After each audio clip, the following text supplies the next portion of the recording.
Welcome to Zisodel TV. Kindly subscribe, share, and like for latest updates and news. Court sack Governor Umahi deputy over defection to APC.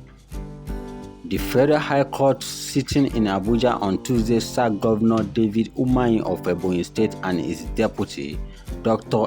Kelechi Igwe, following their defection from the People's Democratic Party (PDP) to the ruling All Progressive Party (APC). The court, in a judgment that was delivered by the Justice Inyang Ekwo, held that the total number of 393,042 votes Governor Umahi secured during the March 9, 2019 governorship election in Ebonyi State belonged to the PDP, and same could not be legally transferred to the APC. According to the court, having defeated to the APC, both Umahi and his deputy not only shed zone the PDP but also votes that belong to it.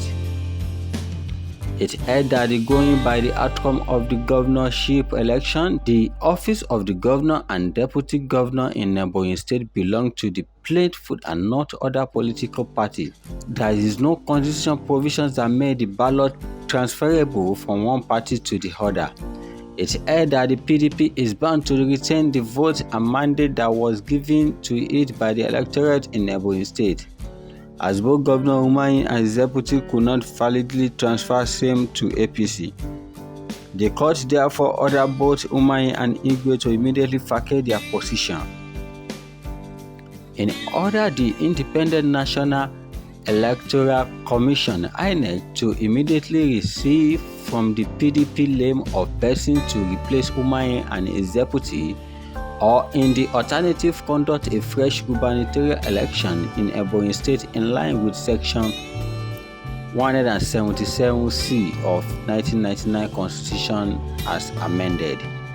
The court further restrained both Umahi and Igwe from further parading themselves as governor or deputy governor of Ebonyi State. The judgment followed a suit the PDP lodged before the court